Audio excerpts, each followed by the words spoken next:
Olá, sejam muito bem-vindos. Hoje a gente vai mergulhar de cabeça num tema que é, olha, crucial: a relação perigosa que muita gente acaba criando com os influenciadores financeiros.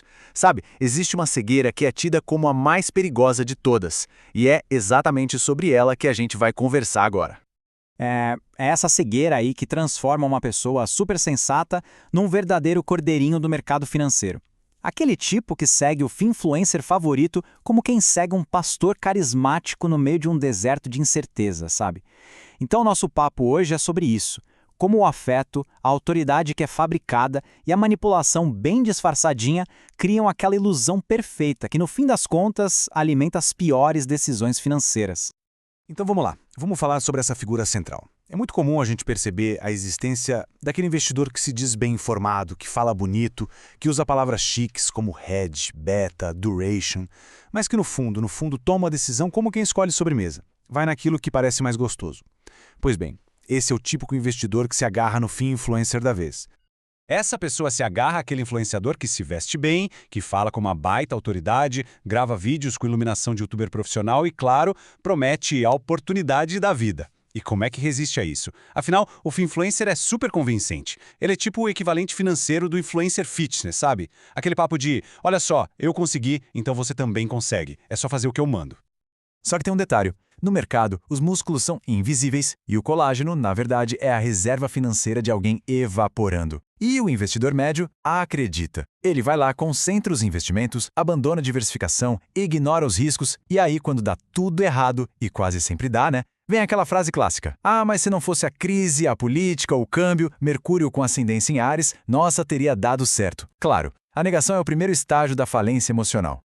Essa frase é ótima, né? Ela resume perfeitamente o tamanho do problema. A confiança emocional é um ativo muito, mas muito negociado, e nem sempre para o bem de quem investe. Certo. Então, vamos desmontar essa estratégia. Como é que eles conseguem construir essa confiança tão rápido e de um jeito tão eficaz? Bom, o truque é mais velho que o próprio mercado. A pergunta é óbvia, né? Por que confiar tanto num estranho? A resposta é pelo mesmíssimo motivo que se confia no motoboy que diz pode deixar tia que o troco vem certo. É porque ele transmite segurança, experiência e, olha só que interessante, afeto. Sim, afeto.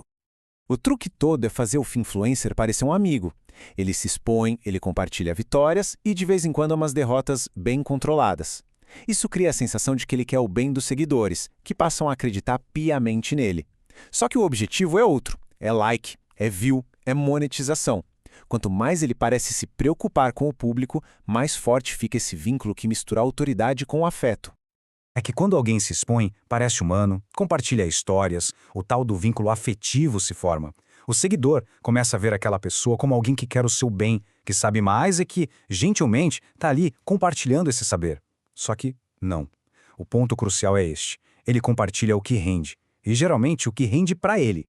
Agora, vamos analisar uma das ferramentas mais poderosas de persuasão que existem: o enquadramento. É basicamente a forma como a informação é apresentada, e isso muda completamente a percepção de valor e de risco. Pensa assim, é como quando um restaurante coloca no cardápio uma água por R$ 16, só para convencer o cliente de que o refrigerante de R$ 14 está barato. No mercado financeiro é igualzinho. O influencer cria uma lista de oportunidades de ouro e a comparação é feita só com aquilo que ele escolheu mostrar. Ele só exibe a tal da cenoura dourada. Essa frase é o chamariz clássico. É atraente, é simples e é perigosamente incompleta. E é assim que muitos saem correndo atrás da cenoura, sem nem perceber que a estrada, na verdade, é um precipício com vista para o fundo do poço. A pergunta fundamental é sempre essa. Ele não mostra o risco, a volatilidade, a compatibilidade com a carteira, com o perfil ou com os boletos de cada um. E tem mais, viu? Risco é relativo. Tem gente que convive bem com a volatilidade, outros entram em pânico se o Wi-Fi cai. Quem não pode conviver com perdas tem que se manter bem longe desse cassino. O mercado é paciente, mas a fatura do cartão, essa não é. Então, qual que é a saída? A solução é meio óbvia, na verdade, mas ninguém gosta. É aquela parte que exige disciplina em vez de emoção. Estudo e diversificação. Simples assim. É o trabalho de base que protege o patrimônio das subidas e descidas do mercado. E pode acreditar, ele sobe e desce mais do que aquele elevador de shopping em manutenção. E vamos deixar uma coisa bem clara aqui. Diversificação não é comprar 15 ações do mesmo setor ou 5 fundos imobiliários que investem todos em shoppings decadentes. Isso não é diversificação, não. Isso é só concentrar o risco de um jeito um pouco mais elaborado. Diversificação de verdade é estudar sobre onde investir o próprio dinheiro e montar um portfólio que aguente as variações. A única coisa que importa na vida financeira não são os ativos isolados, mas sim a remuneração, a rentabilidade e o risco do portfólio como um todo. Não se casa com uma ação, gente. Monta-se uma carteira. E essa frase resume tudo, né? A lealdade cega a um único ativo ou a um único tipo de conselho é a receita certinha para o desastre. Ok, então como escapar dessa armadilha? Como consumir informação sem virar uma vítima? Bom, aqui vai um plano bem prático. Primeiro, não compre o que não entende. Simples, direto e super eficaz. Segundo, não confunda autoridade com afeto. O finfluencer quer o próprio bem. Se o bem do seguidor for consequência disso, ótimo. Se não for, paciência. E terceiro, busque opiniões divergentes.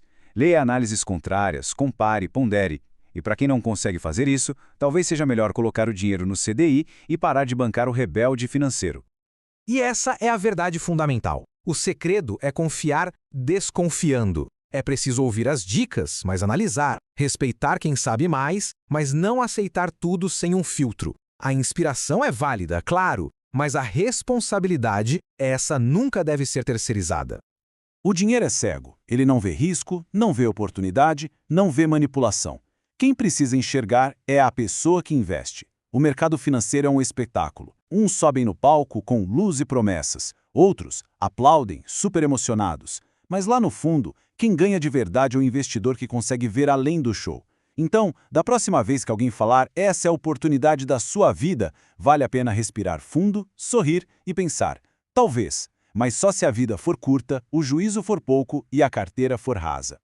E chegamos ao fim. E aí, o que acharam de tudo isso?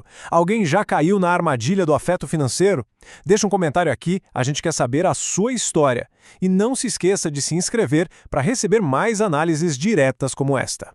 A gente agradece imensamente ao professor Júlio Facó pela curadoria deste material e à genial Roquei Dub, autora do blog Dinheiro que Me Veja. Até a próxima!